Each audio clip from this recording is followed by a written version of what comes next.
All righty, everybody. Welcome to the Draftermath show. We're going to be going over some teams that did well in the draft, other teams that didn't. Some shockers, which I know we've all heard about for the week, but we have to cover them because it's news, and we're only on once a week. Anyway, I'm joined tonight by David. How you doing, David? I'm doing well, Sean. Doing well. How are you? I'm doing good. He's back. Look at him, all tan. Tan from Florida. Back in lovely Arizona. There you go. Wish I was still in Florida, but hey, can't have everything in life. Yeah, but you can always move there. Man, I'm good. But it was beautiful. Weather was great. It was in the upper 80s all week. The humidity based on the Florida weather was not nearly as bad as I thought, so I'm not going to complain. 60% humidity or 70 isn't terrible. Yeah, I think it was around 30. It was around 35 to 40. So that's not bad. That's definitely livable, and for Florida, especially by the Gulf. So yeah, so when you get above the 90%, that's when life sucks. Yeah, that's when you stay in the house and you don't even have to go swimming. Just go stand outside. You're soaking freaking wet. Yep. And of course, then you get bugs this big. Oh man, I'm telling you, Sean. I got there on Saturday, and my brother and myself and his son went out fishing. And I don't know what the hell. He says I was standing on an anthill. I wasn't standing on an anthill, but whatever was by the water, they bit up my legs, and they are still, they're not as bad, but they are still all marked up. It looks like I had measles. It's insane. It was insane. Wow. So, yeah. Did you go out? Obviously you didn't go out in a boat. Did you catch anything when you were fishing? I did not. Everybody else that was fishing, from little kids to my brother and all them, they did. I did not have any luck catching any fish, but we caught some snappers and some catfish and so on. So, and then they bought a crab net and they got some crabs. So that's kind of cool. Very cool. Excellent. I got a picture of 2 horseshoe crabs mating though. That was kind of neat. Oh, okay. I grew up on the East Coast, and we used to go to Cape Cod like 4 or 5 times a year. My grandparents had a house up there, and so very, very similar kind of stuff. But yeah, red snapper's delicious. Yeah. All right, so let's get first things first done here. The Shedeur Sanders falling in round 5. I will say that if the NFL can come up with that kind of shit every year, because most people watch the first round of the draft, and I'm one of them. I don't pay attention to the second, third, fourth, fifth, sixth, because it's just like, I don't know who these players are. How do you know who's in the top 10 players versus 32? It did. I didn't watch it, but because I was working, but I had it on my computer and I was watching, and I can't believe he just kept falling. And then, of course, you hear the reports coming out, and I don't know if they're true or not. It's a lot of hearsay. I do want to touch, though, on I always say that we know as much as anybody that you watch on television does. Because Mel Kiper had a complete freaking meltdown. And honestly, 362 days of the year, Mel Kiper is not somebody that you would even know. He just comes out for the draft. He knows shit, and he's complaining about how the NFL knows nothing. They've misjudged quarterbacks for 50 years. This guy has been so fucking far off on all his predictions. I know people are tired of listening to it, sure. But it's true. I think Mel Kiper's an idiot. I don't like him. I don't like Skip Bayless. But the fact is that they know nothing more than me, you, or any of our listeners know. Sure. What was your whole? See, this is where I felt bad because Shedeur fell out of the first round, and I'm like, okay. And I don't know why, but I kind of felt like, okay, cool. And then he kept falling, and I'm like, this isn't cool anymore. What was your feelings about this? First of all, I will say to the people out there who want to talk about conspiracy theories, I think you're nuts. I think the fact that people are saying, well, I think the NFL, I think Cleveland planned on taking him all along, but the NFL wanted to build up ratings because they wanted to make money and so on and so forth. Here's the fact. The NFL sells the rights to the draft. The draft is broadcast. The advertisers are paid. It doesn't matter if you're there in the first round, second round, third round, fourth round. The NFL makes their money. They don't make any more money by Shedeur Sanders lasting to the third round or the first round or the second round. The NFL, the network pays the NFL a price. The sponsors pay for their commercials.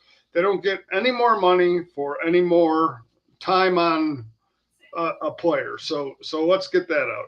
As far as the Shedeur Sanders situation, you're absolutely right.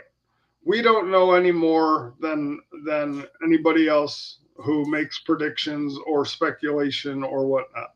I will say this: NFL GMs, scouts, they know a lot. They get paid a lot to know their shit. And the simple fact was this: I think it was a twofold issue. Number one, I think the Sanders family played it wrong. I think Deion coming out saying who his son might play for or whom he might not play for worked against Shedeur Sanders, because Shedeur Sanders is not Peyton Manning. Shedeur Sanders is not Eli Manning. Shedeur Sanders is not whomever had that issue. But more importantly, NFL scouts understand that Shedeur Sanders was a fifth-round pick.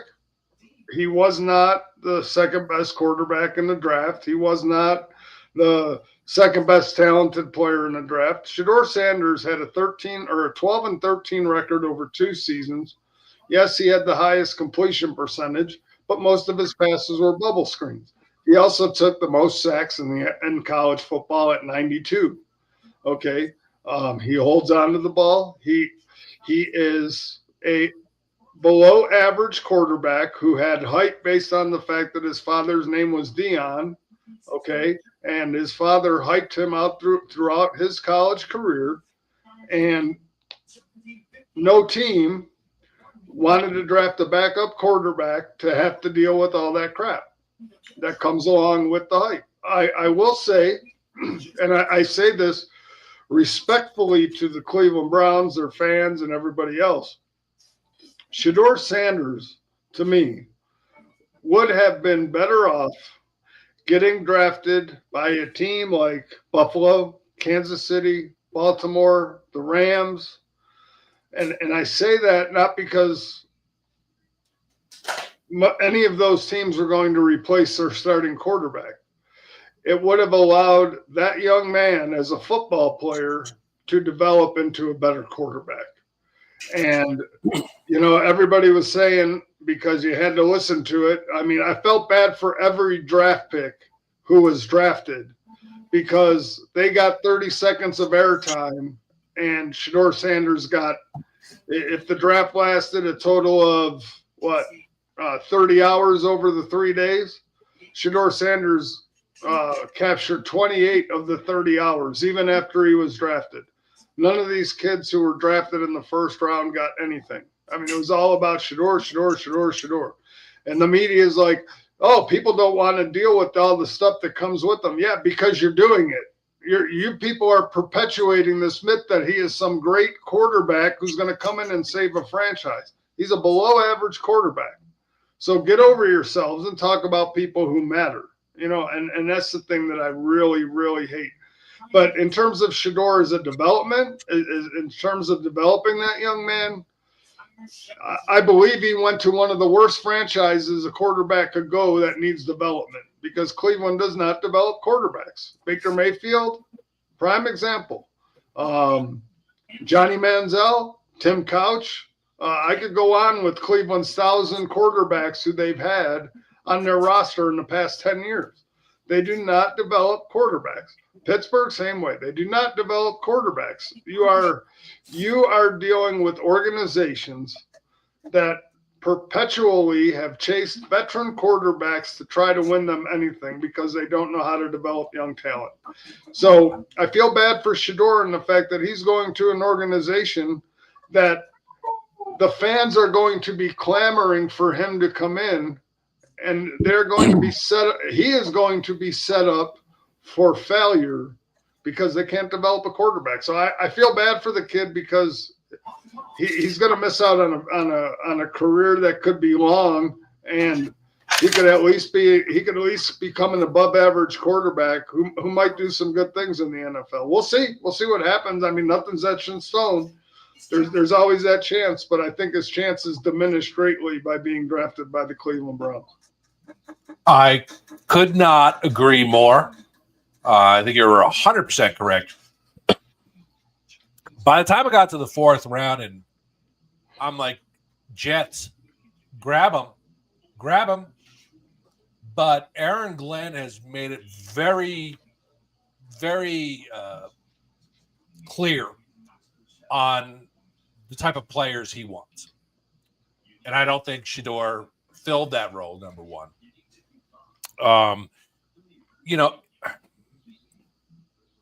I think he has a chance to be a great quarterback. And I'm not going to say he's not a Peyton and Eli, Lamar, any of those guys, because we don't know yet. And he could very well turn out to be. And can you imagine, him going in the fifth round and all of a sudden Cleveland is back to magic? Sure. It would be amazing. I don't think it's going to happen. I think I got a better chance of a monkey flying out of my butt. But, if he was to do it, it would be, okay, you got shafted. Tom Brady, all he ever did was win. He'd be losing. They put him in the middle of the third quarter because they were losing. What would Tom Brady do? Come back and win the game. That's all Tom Brady did. I'm not putting Shedeur on Tom Brady level. There's no 7 Super Bowls in Cleveland. But it does suck for him.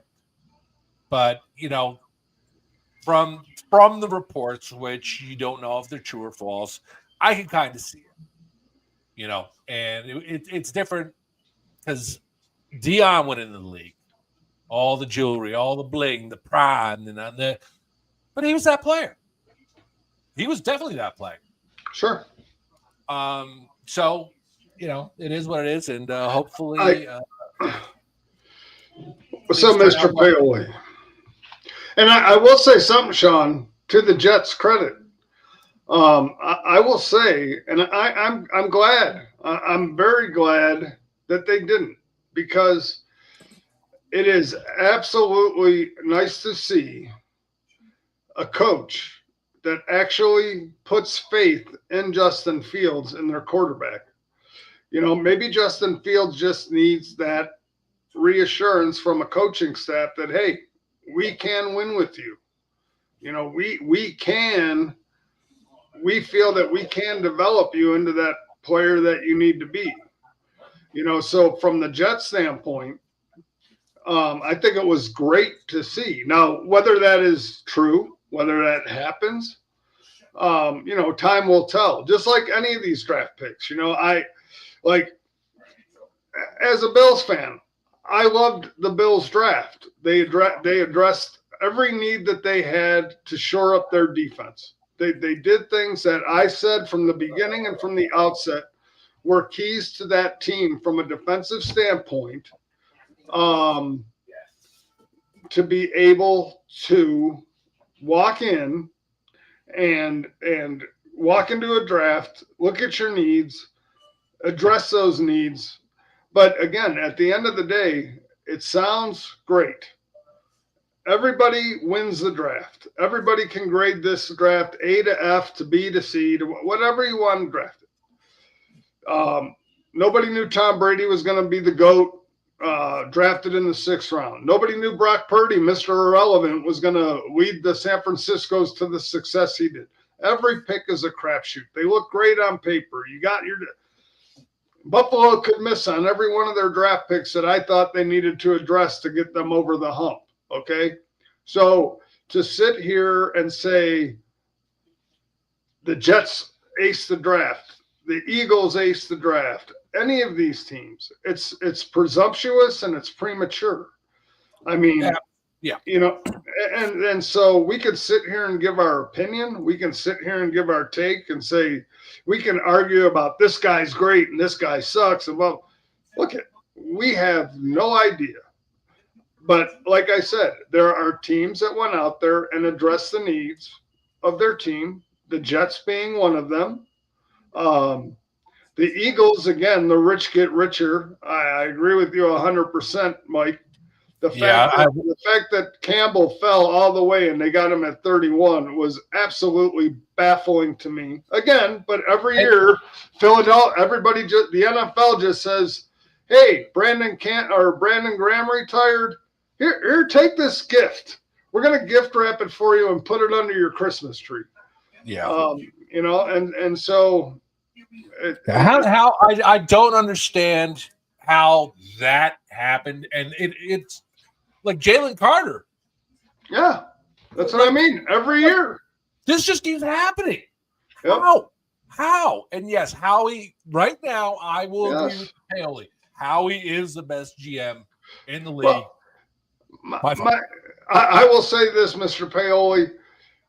It's really good to be the best GM in the league when you get, like I said, when you get the stuff gift wrapped under your Christmas tree. I mean, the only thing you have to do is open the present. And again, I understand that there were teams that had different needs, and again, in this draft, it was very defensive heavy.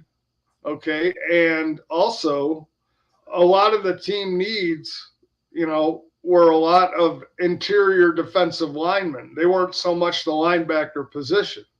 And the fact that Brandon Graham retiring made that a need for Philadelphia, and the fact that he was gift wrapped there. I mean, of course, Howie Roseman looks like a genius, but you would have to be Bill Belichick's dog to step on a key that drafted the wrong guy not to pick Campbell at 31. I mean, literally. I mean that's just so good on him. I mean, that's fantastic.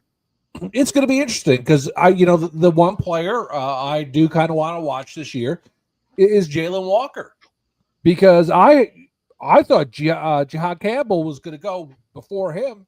Sure. And Atlanta picked Jalen Walker, and that's why Jihad Campbell fell to Philadelphia.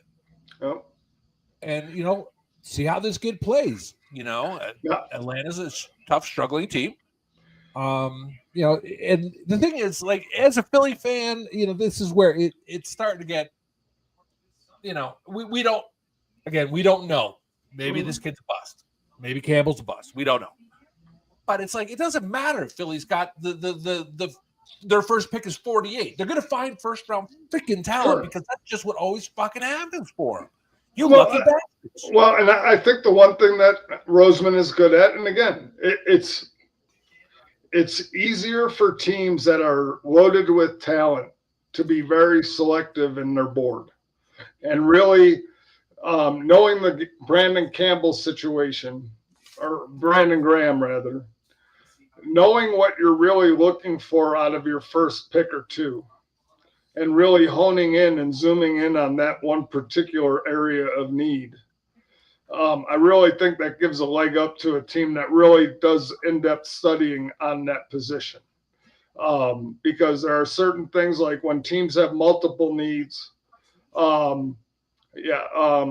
with multiple needs, when you see your draft board falling and you're in a position where you see a run on certain players, a lot of times those general managers will react to that run. There wasn't that big run on linebackers in the draft.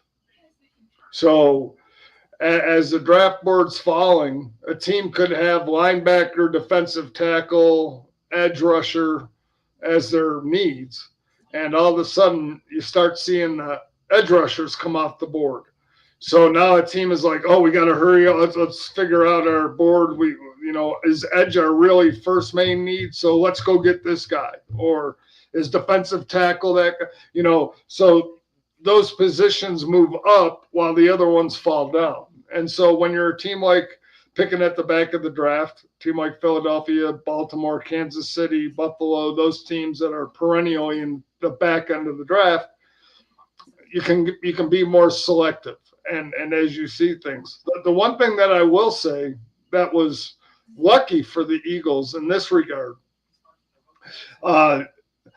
Johnny Barron was drafted by the Denver Broncos at 21 or 20 or 21, I think 21. 2 days 20. Later, two days later, Dre Greenlaw, who they signed from San Francisco, tore his quad and is out for the year. I believe that had Dre Greenlaw tore his quad before that draft, Johnny Barron would not have been drafted, and Denver would have taken a linebacker at that point. So I think the timing of the injury allowed the linebacker to fall to Philadelphia at 31. If they knew going into that draft that Dre Greenlaw was going to be lost, I believe that Denver would have jumped up and taken Campbell before he got there. So again, timing and luck are key. But, again, hats off to those guys because, like I said, Pittsburgh. I mean, I like Pittsburgh's first round pick. All right. And I feel so bad. Real quick, I feel terrible for him. Mm-hmm. I mean, I'm happy for him. He got picked. Yeah. But losing his mother within 12 hours, that was devastating. Mm-hmm. Go ahead, David. No, and I was just going to say, they've filled a position of need. And again, obviously, you look at Pittsburgh as another team that was quarterback needy, and they didn't feel Shedeur Sanders was the guy for them. Regardless of whether they're going to sign Aaron Rodgers or not, they are a quarterback needy team, and they didn't. And the fact that they took Will Howard, they're still a quarterback needy team. I mean, that's just facts. I'm sorry, but if you watched Will Howard's tape, and if you watched Will Howard at the combine, I don't know what they saw in that guy to take him in the 6th round. But again, that's me. That's just my opinion, and it's no knock against Pittsburgh. It's just the fact that that's what I saw. So again, like I said, watching the draft is fun. Having our opinions is great because that's what we do. And we all can yell, cheer, scream, whatever. I don't know if anybody saw, but the other day, or if anybody happened to catch it or read about it, but the other day, I'm going to get to that too, Mike. I'm going to get to that. They're going to start Flacco. Flacco will be the starting quarterback. But Brandon Beane, Bill's general manager, he went on a local radio show in Buffalo, GR55. And I guess the guys earlier in the show were talking about Buffalo not drafting a wide receiver, Buffalo not doing this. So when he came on the show, he let him have it. I mean, he was like, you guys are bitching. You guys bitched about 2018. You wanted me to take Josh Rosen and not Josh Allen. Now you're bitching about taking a wide receiver. We led the league in points. We had 8 straight games of 30-plus points, and you're telling me to draft a wide receiver. It's like, what was our issue last year? Defense. What did I do? I went out, got deep, and you bitch to bitch. He's like, I know you got a show to do, but there's one football. He goes, I would love to have 3 Pro Bowl wide receivers, 3 Pro Bowl running backs, 5 all-pro offensive linemen. This is not fantasy football, folks. We can't do that.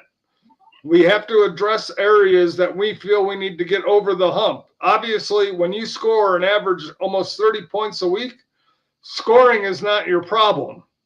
What is your problem? And that's what we do. And that's what we look to address. And so that's what he did. Now, whether he hits on every one of them, again, that is the draft. That is the crapshoot. They look great on paper. You can watch their highlights. College and pro are two totally different animals, and people need to realize that. Doesn't matter Yeah. what your name is. Cam Ward could flame out. He was the number one overall pick. He could have a terrible career. Ashton Genty, the consensus number one running back, could run 600 yards. You have no idea. I don't think, with maybe the exception of Abdul Carter, I don't think there was any, and this even to include Travis Hunter, Travis Hunter is an amazing athlete, amazing talent. I think Abdul Carter, if I had to look at one draft pick and say this guy is a bona fide going to contribute guy, I would say Abdul Carter is probably the one guy that I believe. Travis Hunter, because I will say this until the day I die, the quarterback makes the receiver doesn't make the quarterback. So it depends on who's throwing him the ball. It depends on what he's doing.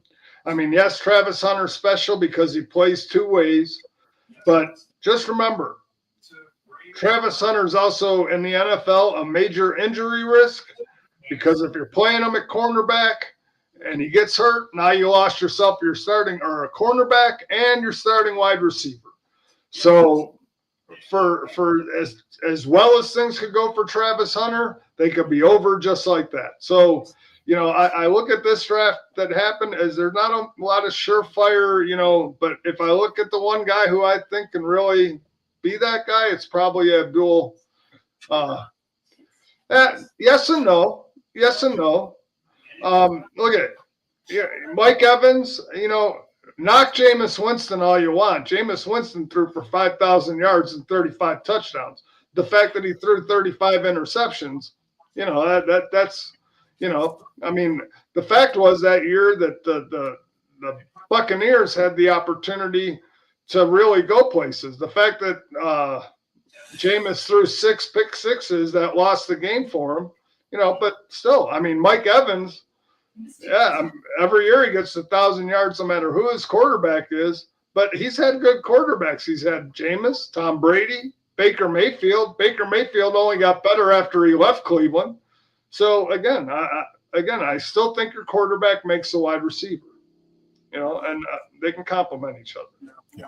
Well, thank you for bringing up the Bean thing, because I did want to touch on that, and he was exactly right. Like, hey, you were bitching I didn't take Rosen. Y'all wanted Rosen, and even during that draft, when they picked, the Buffalo fans were going crazy, like, oh my God, no, we fucked it again, and now, Josh Allen, he's like the wet dream for everybody from. And I will say this, because I have the tape. I was not one of those people. We did our From the Couch draft show, and I was right here, and I was happy as hell. Good for you. So good for you. So let's talk about some teams that really did well in the draft. One of our co-hosts, KD, he is over the moon with the Ravens draft class. I can't say I disagree with him. No, I can't. I think they did really, really freaking well. No, I don't disagree one bit. I mean, they got Malachi Starks in the first round. I had him going in the top 10. Sure. I mean, they got Mike Green at pick 59. Yeah. Mike Green in the second round.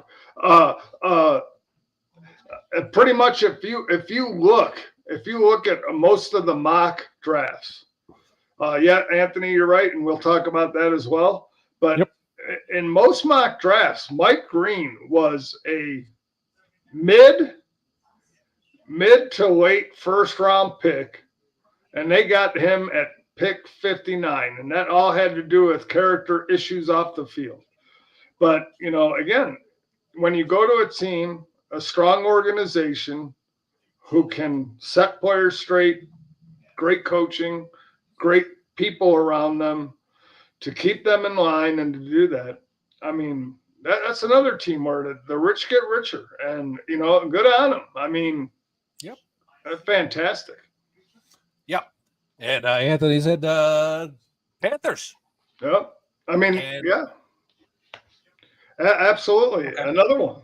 No, go ahead, Sean. Go ahead. You Well, speak. no, they got McMillan at 8. I thought McMillan was going at 4 to the Patriots, who we're going to talk about in a minute. Yeah, and they got Scourton. They got Scourton at pick 51. Again, another edge rusher who in a lot of mock drafts was a first-round pick. They got Trevor Etienne.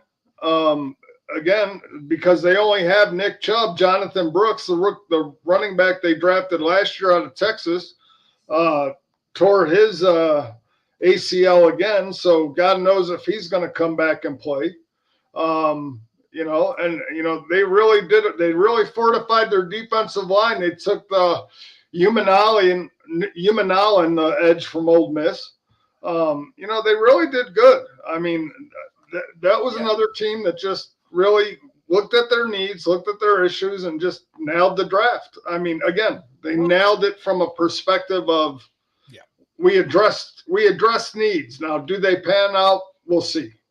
Yeah, and everything that we say, like if they nailed it or they did terrible, it's all in air quotes because we don't fucking know. Right. The only thing I'm going to say about the Panthers is there's only one problem. They're the fucking Panthers. Yeah, well, again, their coach being a second year. I actually liked what happened with Bryce Young last year when they sat him down and brought Andy Dalton in. And then Bryce Young came back in, and he really seemed to dial in the last part of the year. And he got it.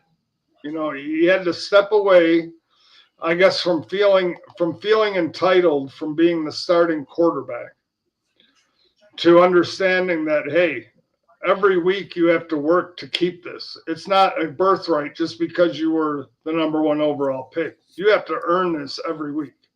Because as fast as you have it, it can be taken away.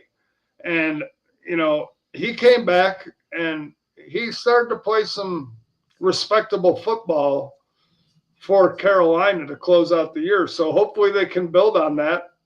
But again, I'm. And speaking of, Anthony brought up the Saints. I did have Shedeur Sanders in my mock draft going to the Saints. They got Derek Carr. They had to restructure his contract, and obviously there's something going on there.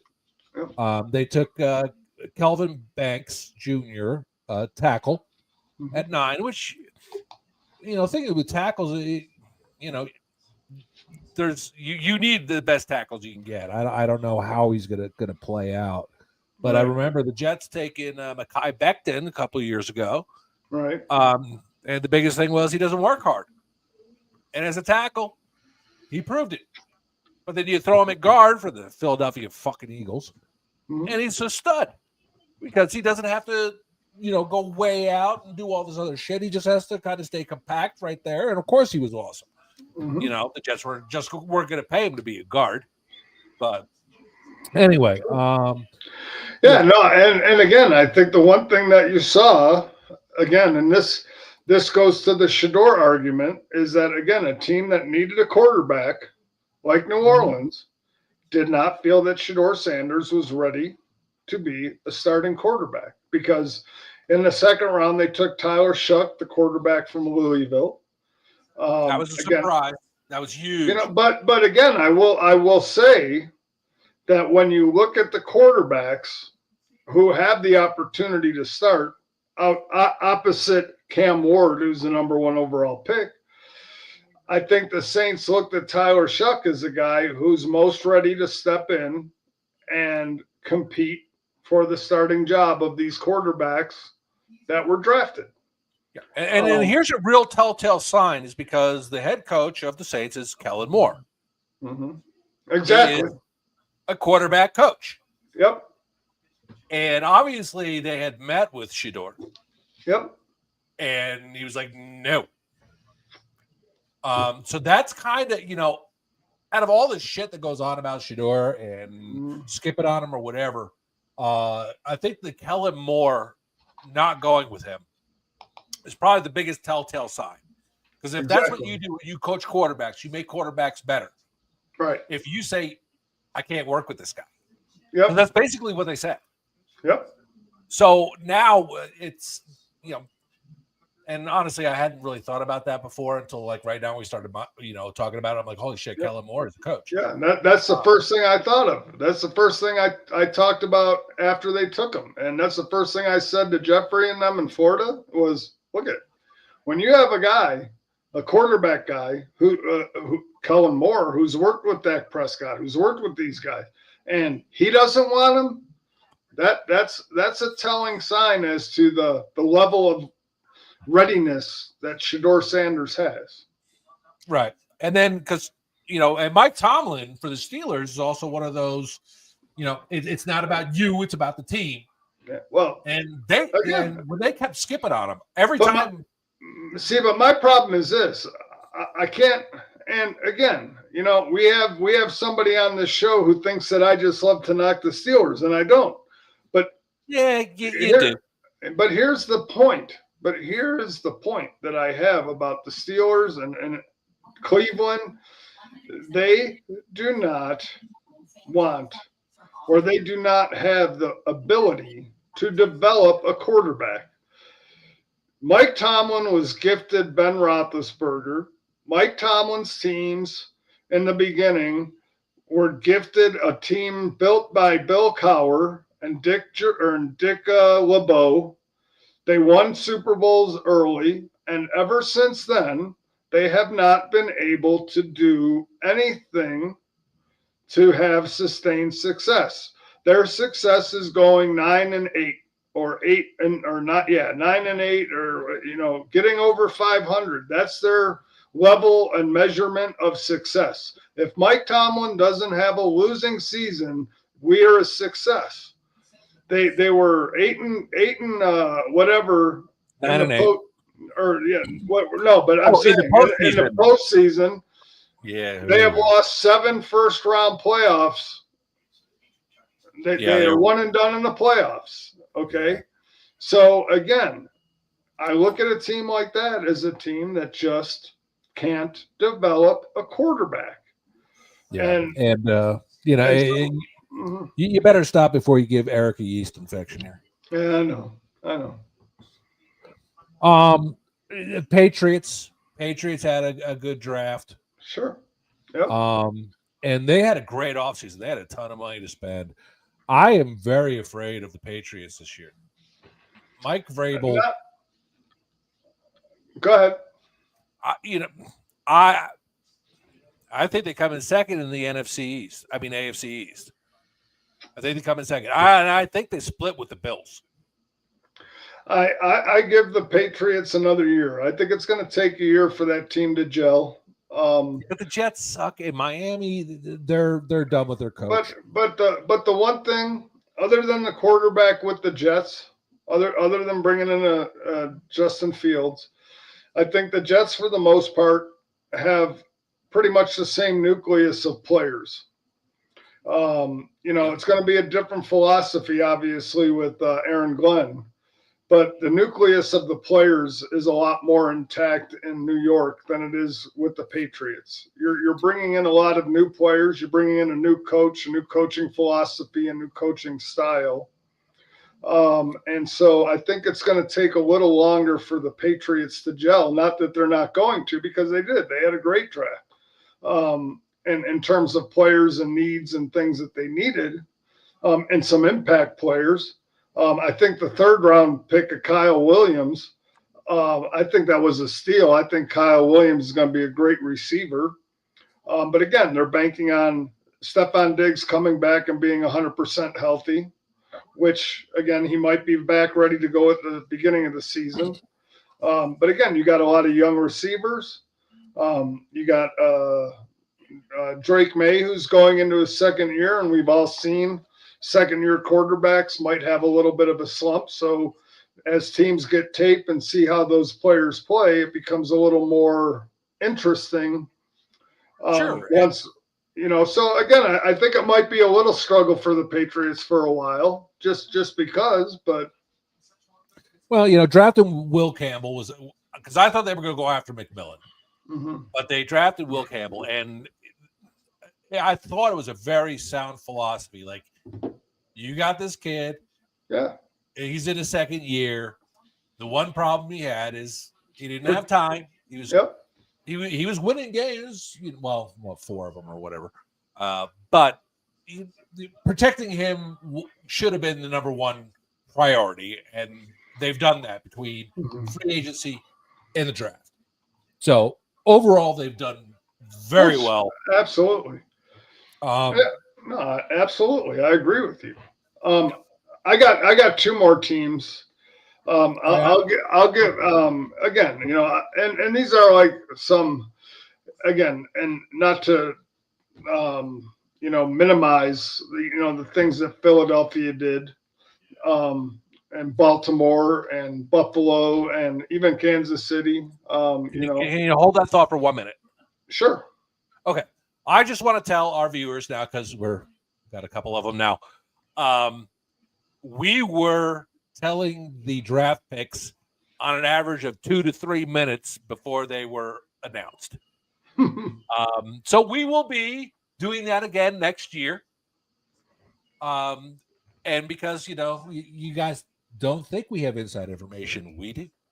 We do. And next year's draft show. So if you want to look like a genius, like go to a bar and be like, no, they're going to pick this guy a minute before they select him. And you get all 32 right. People will be buying you drinks left and right. So tune in next year for our draft extravaganza. And we are going to give you the knowledge before it is announced to the world. David, that's right. Continue. Yeah, no, I mean, that's great. I was pissing off a lot of people while I was sitting at my brother's house because they were watching it on TV. So they didn't like that. But I think the Jets had a pretty decent draft.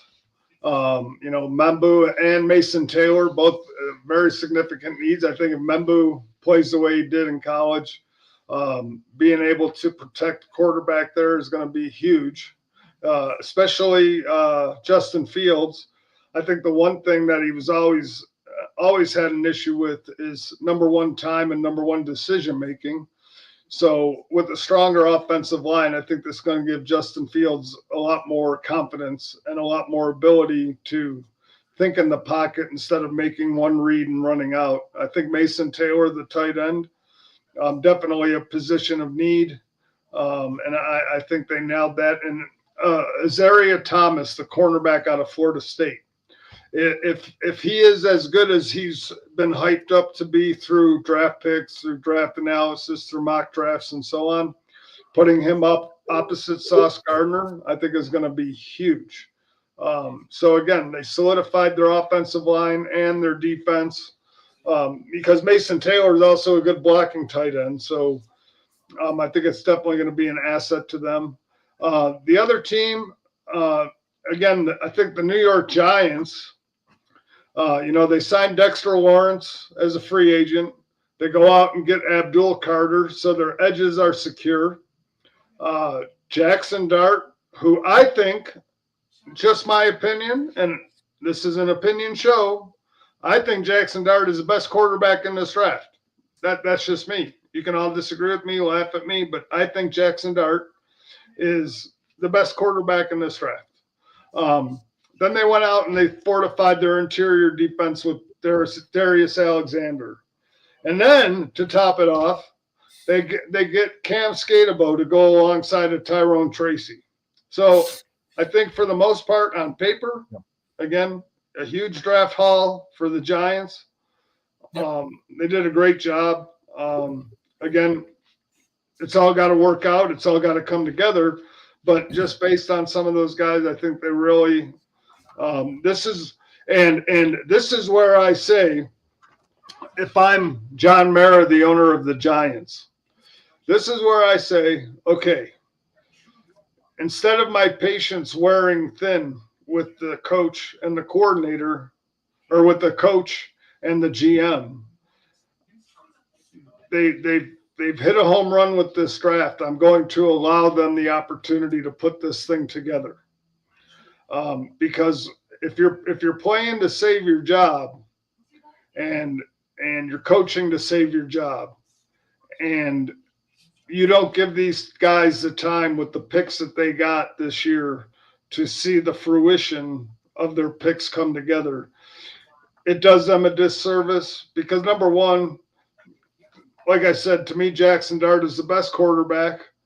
But, if you fire the GM and the coach after 1 year, does that new coach and GM who come in have a commitment to Jackson Dart or this guy or that guy?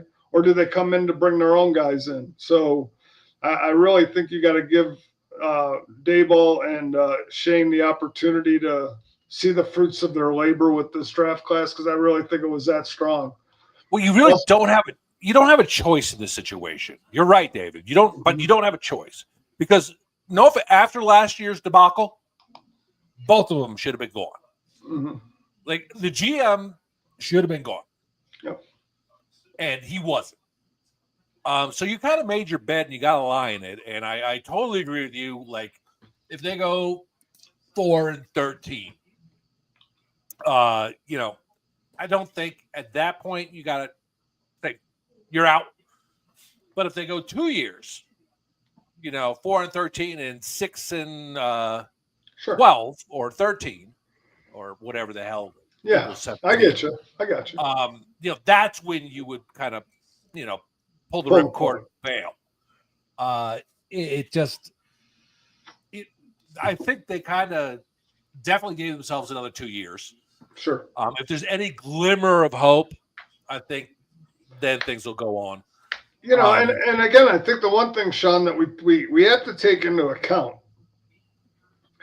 the Giants, okay, number one, like I said, when Daboll first got hired there, and the Giants, in a year that the NFC East was so subpar, and they were put into a position with Daniel Jones being in his contract year, they were really forced, and Daniel Jones was very fortunate.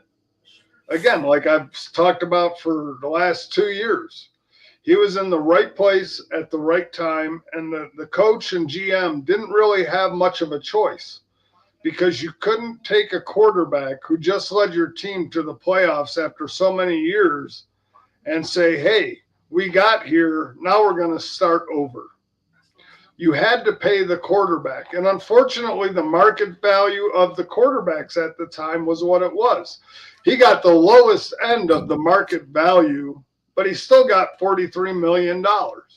And unfortunately, because of that, and because the running back position was so phased out, even as good as Saquon Barkley is, you had to pick your poison of, do we win with the quarterback or do we win with Saquon? Now, obviously, we look at it and realize that Saquon was a huge part of the winning and Daniel Jones was not. Hindsight always being 20/20, and I think everybody on this show could have told you what the answer was. I think a lot of people could have told you what the answer was. But the facts were, that was the fact. And the fact was, it was Saquon, not Daniel Jones. But again, you look at it, but now that the NFC East is so stacked with Washington, with Philadelphia, I honestly believe that the Giants have the talent this year to put Dallas in last place. I mean, all things being considered, you got Dak Prescott who can't seem to make it through a year. You got one wide receiver on the team. Your running back situation is not that great. You got a disgruntled linebacker who wants to get paid his money. It's a team that's really in flux. And so, I think with this draft class and with what the Giants started to have a little last year, it's a tough division to expect the Giants to put this draft class together and decide, hey, we're going to win 12 games. It's going to be a hard task because you got to go and deal with Philadelphia. You got to go and deal with Washington. But I think they positioned themselves to be able to do that a lot better. Okay. I want to give you one of my questionable draft classes. Mm-hmm. I got to say this softly because Chicago Bears. Chicago. I don't understand this at all. They go tight end. You got Kyle Kmet. Great tight end. I'd say top 5 tight end. And then they went wide receiver. They've already got some good wide receivers there.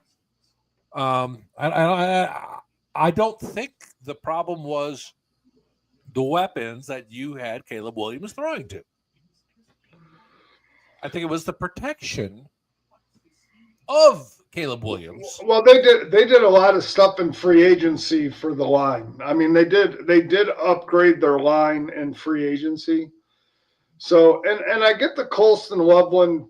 I wouldn't necessarily taken him first, but I get the sentiment because the one thing you have to look at what type of offense that Caleb Williams ran in college, but more importantly, Cole Kmet, as good as he is as a receiver, he's a better blocker. So you can keep Cole Kmet in to block for your line to give Caleb Williams a little more time to throw. Then you can still have your receiving threat in Colston Loveland.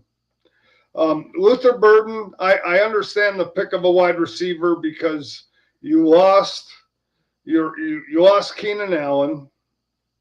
You got DJ Moore there and Roman Duze, but DJ Moore's going into a contract year, so you might have to pay him, and you got to see where you're at salary cap wise going in. Because again, you got to remember every dollar you spend going forward is going to be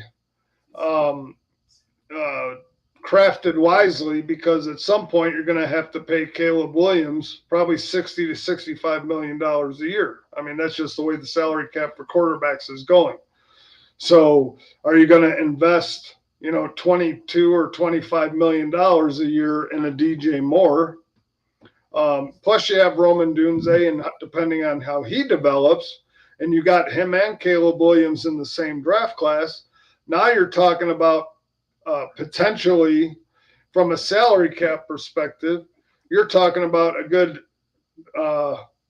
in maybe not cap dollars, but in actual dollars, you're talking about paying maybe a combined total of about 85 to 90 million on 2 players, just in money going out in the cap year for cash going out your door to pay those 2 players.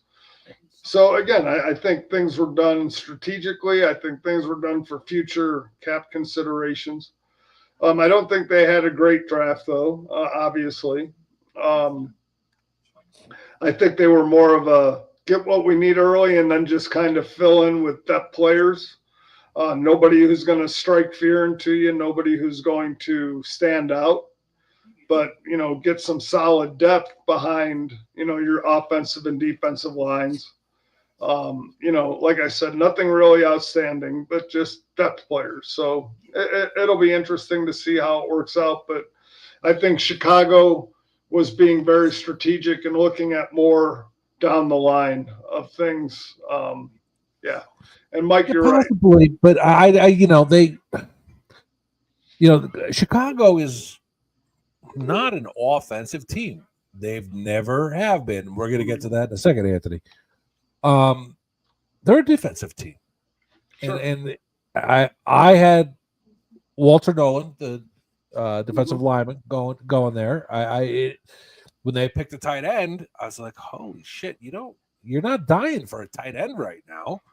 Right. Because the fact is, the only reason why Chicago won so many games last year is because of their defense. Yep. Their offense didn't win any games. Mm-hmm. It was their defense. And Chicago has always been, we're going to smack you in the mouth and stop you from putting points on the board. It just drove me nuts. And again, you got to remember, though, and just food for thought, you got to remember, you're bringing Ben Johnson in from Detroit. So you're looking at a whole different offensive scheme and style. So you got to understand, The offense you saw Chicago run last year is not the same in the year before. It's not going to be the same offense you see this year.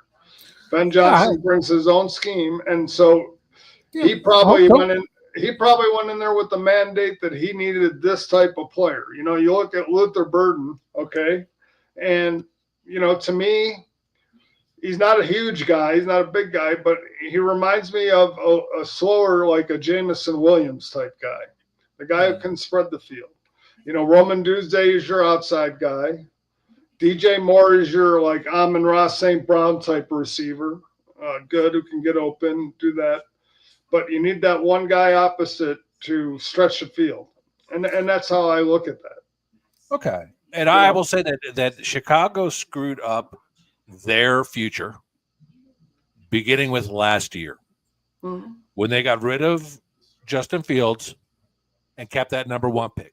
They should have traded that number 1 pick, picked up more draft picks, and the general manager probably wouldn't have been fired at that point. Sure. Up until that point, up until last year, he was doing everything right. He was stockpiling. Well, they lost. They weren't improving. Well, they lost last year because they didn't fire their coach. They kept their coach. Yeah, Eberfuck. Yeah, I think that's his name officially. Okay, so let's get on to Washington, who they took a tackle first. And then they went cornerback, wide receiver, linebacker, and running back. Nothing crazy flashy. No, I mean they only had 5 picks. So again, you get 5 picks. I mean Josh Connerly is going to do great things, and he's going to help protect Jaden Daniels. Right. But you know, I think they got a really. I think they got one of the steals at 61 with Trey Amos being there, the cornerback from Ole Miss. Yeah. I mean, for him to be sitting there at 61 when a lot of people, again, a lot of those opinionated mock drafters, you know, had him as a mid to late first round, early second round pick, you know, to still be on the board at 61. Round, yeah. You know, and again, you know, like I said, we try to be as, you know, we are very opinionated. Yeah, I mean, I've heard that. I haven't. I've heard that, Anthony, and, you know, I will tell you that if Nick Chubb went to the Bears, that would be huge. You know, and again, I've seen the workout videos of Nick Chubb, and it's fantastic. It's amazing to see what this guy's doing with no ACL at all. I mean, the fact that he blew it out again. But the things that this guy can do. And if Nick Chubb were to go to the Bears, that offense, again, and if Nick Chubb was right and healthy, that in itself would help Caleb Williams in so many areas in terms of his time to throw, his ability with the play action to not only fake and run and roll, but to also have that opportunity to find open receivers. You know, I think that would open up that offense so dramatically. And if there's a coach that knows how to utilize 2 running backs, it's definitely Ben Johnson. He did it with David Montgomery and Jahmyr Gibbs. So I think that would be in the NFC North. The Bears would be a team to be reckoned with because they do have a good defense already. And if their offense could even elevate their game by 50% to what they were before, it would definitely be a jump. I mean, because you got to remember, Minnesota starting J.J. McCarthy this year, the Packers, they've done some good things, but they're very beatable. They showed that last year. I mean, Detroit is Detroit, but I want to see how they operate with the new offensive coordinator. Yes, they got the same personnel, but I'd like to see that continuation of flow with the offense now that Ben Johnson's gone. So again, I mean, Chicago has an opportunity to take that leap forward. Absolutely. And the last team that I wanted to talk about was a team that finally broke from tradition. It's been an issue for their fan base for so long. But they finally came out and said, fuck it. Let's do it. And that will be my most hated team, the Green Bay Packers. Yep. Grabbing Golden. That, it fills your need. Definitely fills a need. I mean, they have a lot of needs. But Green Bay has always been, we're going to beat you because we're going to put more points on the board than you. You take out the Reggie White years, because then it was just, we're going to kick your fucking ass. But I was so happy for Green Bay fans, and watching Jay on the show last week, when I was able to, like, do you want to know? Do you want to know before the pick was in? I'll tell you, the fact that Matthew Golden was there I scratched my head. I mean, again, it's an awesome pick for Green Bay. I mean, they need it. I mean, when you look at the wide receivers and how nicked up and banged up they get, from Romeo Doubs to what's his name? What the heck? Who's the freaking other receiver? The one who's always hurt. He can be really good, but then he gets hurt all the time. Oh, shit. Number 9. What the hell's his name? Help me out, Sean. You going to help me? Oh, you're gone. Great. Just when I need you. That's what happens. Anyway, it was a great pick. And the fact that they went in the 3rd round and picked Savon Williams, I mean, that goes to show you the state of the Green Bay Packers wide receivers. I mean, I just look at it from the standpoint that, this team, they understand, that Devonta Wicks, Romeo Doubs, Christian Watson. That's the guy I'm thinking of, Christian Watson. Yeah, his ability to stay healthy is very limiting to to the offense. I think it was a great draft. But the fact that Matthew Golden was not picked by the Dallas Cowboys baffled the shit out of me. And I'm sorry, but the fact that he was there, good on them. Good on them.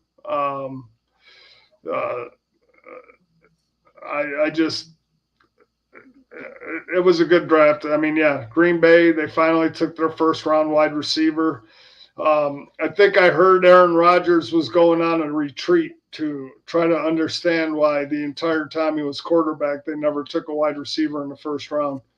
He wanted to go eat some shrooms, figure that out. But no, I thought it was a decent draft. They got the inside line, or the offensive lineman, the guard, Belton, in the 2nd. And, they doubled up on the wide receivers and Savon Williams. And, again, they're looking to get more firepower for Jordan Love, looking to be more explosive. And again, in that division, that's what you got to do. You got to keep up with the Lions. Yeah.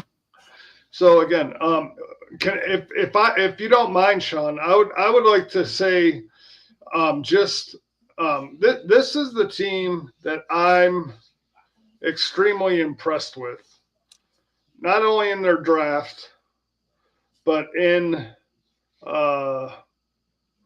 free agency. And again, I think this is 2 years in a row that I can say without hesitation has probably done the best. And that's the Denver Broncos. Oh, yeah. The last 2 years, I mean, the fact that you took Jahadi Barron at pick number 20, then you come back. Everybody thought that they were going to take the running back first and they were going to do this and do that. And then they turn around and then they come back and get R.J. Harvey out of UCF, man. That's a home run. And then you take Pat Bryant, the wide receiver. Savion Jones, the defensive lineman. I mean, you're just hitting. You're hitting.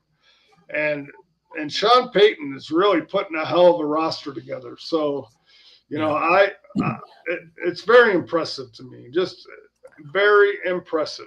Absolutely. Like 2 years ago, I thought Sean Payton was washed up and done. Yep. Washed up and done. Mm-hmm. And then, Bo Nix turned out to be okay. It was his first year. Let's see how he does second year. But it was a definite, like, okay. And they should have beaten more teams than they did. Right. They have definitely done great. I think the AFC West now, Kansas City, I think, is still the best, but Denver is going to be strong. This is not going to be – I don't think this is going to be Kansas City's division to take. I think this is going to be a dogfight. I don't think Kansas City – I mean, again, don't get me wrong. I'm not putting a nail in Kansas City's coffin, just like I'm not anointing the Bills to win the AFC East or the Ravens to win the AFC North or, the perennials to do. But like I said, I think from overall standpoint, the AFC West is tightening up. They got Geno Smith out there, so now the Raiders have a quarterback. Denver's got Bo Nix. The gap between the haves and the have-nots is closing quickly. Yeah, and I want to talk about the Raiders because not only did Anthony bring it up, but the Raiders, I don't know if this, and I always say this, the owner of the Raiders looks like the character from Dutch Boy Paint with that stupid bowl fucking haircut. You can't have that much money and cut your hair like that. You can't fucking do it. You can't. I will tell you this. Sean. When you're a billionaire owner, you can cut your hair any way you want, and you can still get the pretty women. So if you're a billionaire, his wife is pretty, and so if you, I mean, hell, if you're Bill Belichick, you can go out and get the young pretty women because you're rich. So if you're a billionaire, I would not blame you one bit. If you went out and got hair plugs, looked like a chia pet and walked around with a young 22-year-old hot blonde on your arm, because I'd look at you and I'd say, Sean, you're a billionaire. Well, he ain't a billionaire, let me tell you. Yeah. It takes a lot. Anyway, so the Raiders go out and they get Pete Carroll. Great hire. Yep. Great hire. Then they get Geno Smith. And they pick, they sign Maxwell Crosby. Oh, smart. Yep. And then Ashton Jeanty. Now, this kid, I don't know, maybe it's because he's playing in, I forget what division fucking. Boise State? Idaho is in. Yeah, he plays for Boise State. I think it's like the Big Sky or the Big 12. I don't know what they've changed it also. Yeah, and I mean, maybe if this kid played at Alabama or Georgia or something else, he wouldn't have been as great. But the kid's a monster. Man, he is big. Oh. If he pans out, that's going to be huge. And let's face it, the Raiders hit on the draft last year. Mm-hmm. If they hit with him, now we could be talking, and the Raiders always give Kansas City a tough time, and I'm not going to go into that whole, it was stolen from them that game in Kansas City, blah, blah, blah, blah, blah.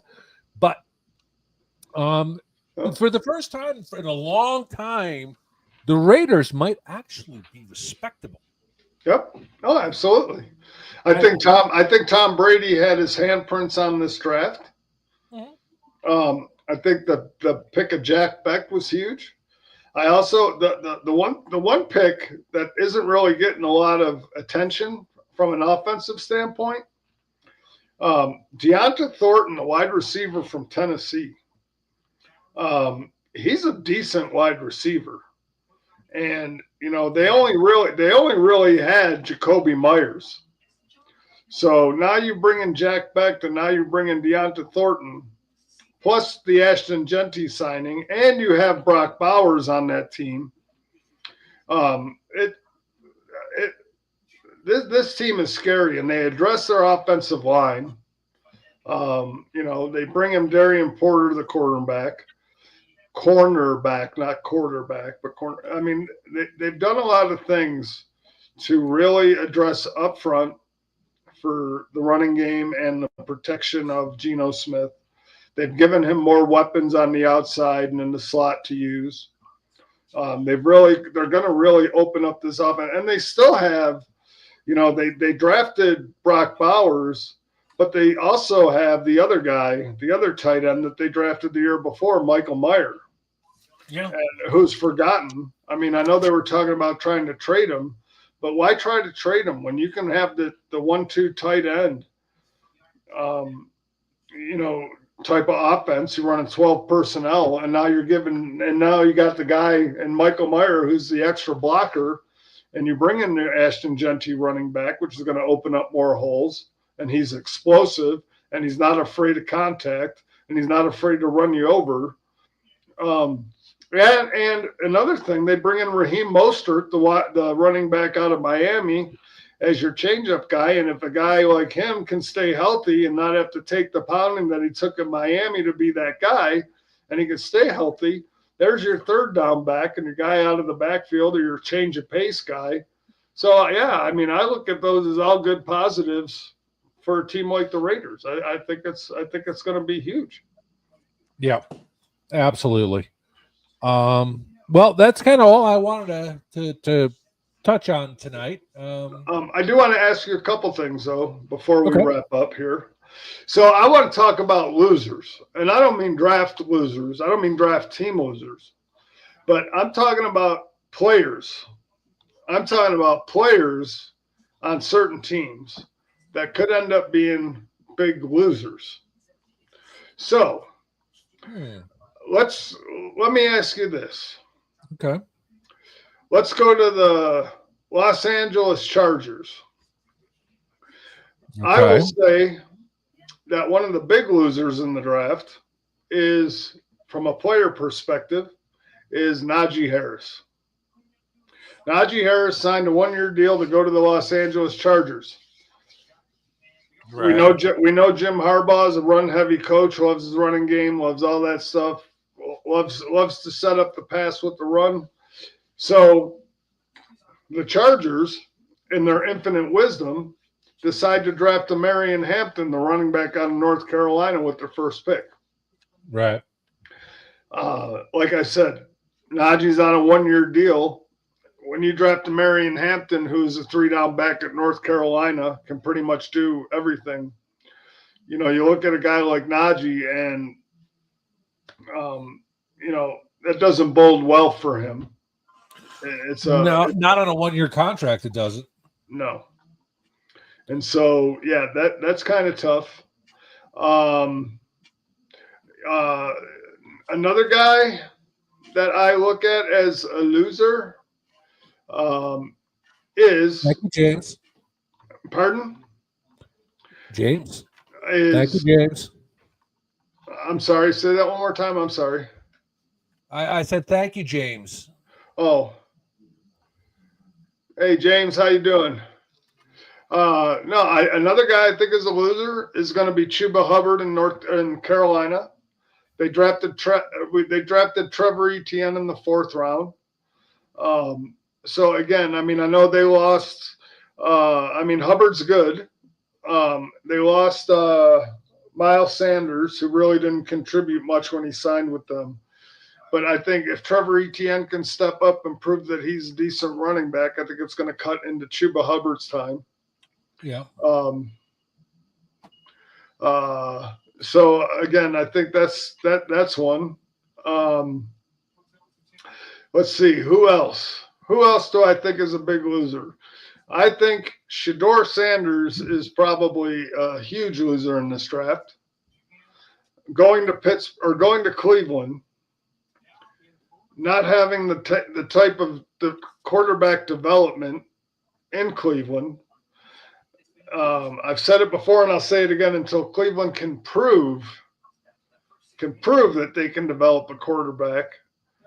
I think it's just a tough situation for a guy who is moderately talented, who needs the right structure, who needs the right development to develop into a above average quarterback. So from a player standpoint, I think he was in the wrong place. I think he got the short end of the stick from the beginning to the end. I think the NFL coverage of the draft was a big loser. I believe that the players who were drafted were overshadowed by the Shedeur Sanders nonsense. I think that they didn't get their proper. I don't think they got their proper due. I think everybody was so focused on Shedeur Sanders that, I can't remember a draft that was so overexposed to one player, one mediocre player. I like I said, I can understand if we're talking about Peyton Manning. I can understand that. I can understand if you're talking about a Lawrence Taylor. I can understand if you're talking about somebody like that. Granted, it's all proven after the fact, obviously. But when you're devoting 30 hours of draft coverage to a guy who is a below average quarterback based on his last name, and then you're asking yourself, why isn't this guy getting drafted? Teams don't want to deal with the media coverage. Teams don't want to deal with all that. Of course, and you're doing it consistently. I want to throw a wrinkle into that real quick because I know there's been like a dead horse has been beaten. But with this whole thing going on and how hyped it was getting, whatever, it almost seems, I don't want to say it almost seems. This is what happened. The American public was rooting against Shedeur Sanders. The public wanted to see him not get drafted. And when it finally was drafted, it was such an afterthought because Cleveland had already picked another quarterback. Yep. And I feel terrible for the kid. And I hope he does well, and I hope he shuts up the critics. But it's like, I don't watch Survivor, but I know my family does. And every day I come in here, I got to hear about this person is such a bitch or an idiot or whatever. And they're so rooting against him. And that's what happened with this draft with Shedeur. Mm-hmm. And it's part Deion's fault, it's part Shedeur's fault, but the animosity toward him, like if he comes out immediately and fails, it's like he's over. If they start him this year and he throws 8 interceptions in 3 games, he's over. And you see, but to me, and that's the sad part, is because to me, he does that because he's in the wrong place. And as an outside observer, this is my opinion. As an outside observer and seeing a track record, a proven track record of failure, a proven track record of non-developmental quarterbacks in a system for 20 years, when you have 50 starting quarterbacks over a 20-year period or 10-year period, whatever the hell it's been, okay, at some point it can't be the quarterback you're drafting's fault. It's got to be the organizational fault. And until that organization takes responsibility for their inability to do that and tries to correct that, it's like where quarterbacks go to die. Go to Cleveland. You will never have a career if you go to Cleveland. It's where quarterbacks go to die. Regardless of whatever anybody thinks about Deshaun Watson in his personal life, you had a guy who was an all-pro in Houston, went to Cleveland, okay, after a year off for all his crap, and never, ever showed any flash of anything. You know, and it's just a shame. And that's what I feel bad for the kid about. I feel bad for the kid because in a perfect world, he would have been drafted to a team like the Rams, who have a Sean McVay, who is an offensive genius, who can turn around. You know, the media is not going to clamor and the fans are not going to clamor for Matthew Stafford to be benched because he threw 2 interceptions in a game. They're not going to be clamoring for Shedeur Sanders to take over because he's better than Matthew Stafford. You have a guy who's going to sit on the bench and learn behind a quarterback.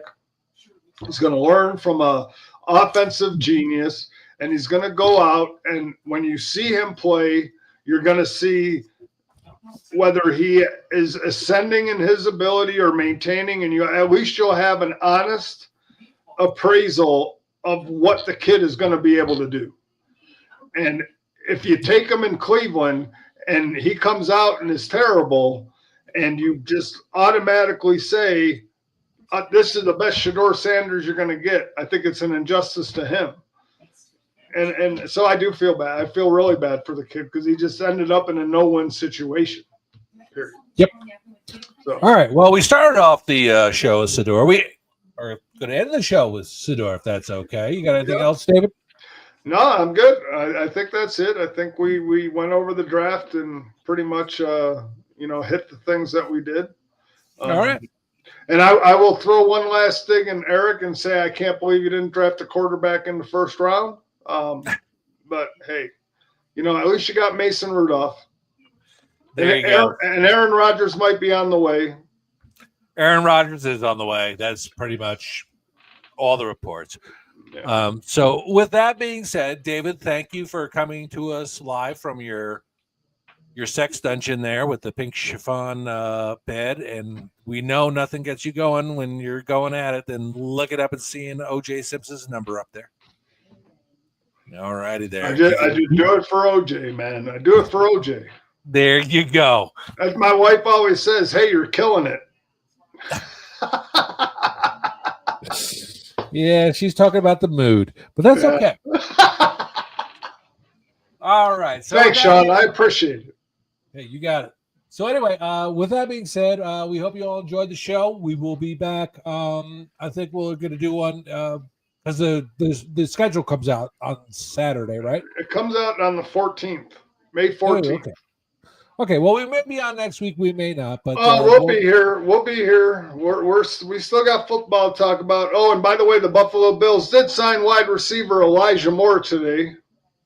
Not a great signing. Well, hey, he was a Jet. He just traded up. He just moved on up. And then they got rid of him, and it sucked. Now he moved. $5 million max. Maximum. Hey, don't matter. Pickup, he's moving on up. Yes, from the east side. There you go. All right. So, another Canadian. We're good with that. Yeah. All right. So we will see you all next week, and we hope you all have a great week, and may your draft picks all pan out. All righty, boss. All right. We'll see you next week from the couch. Take care.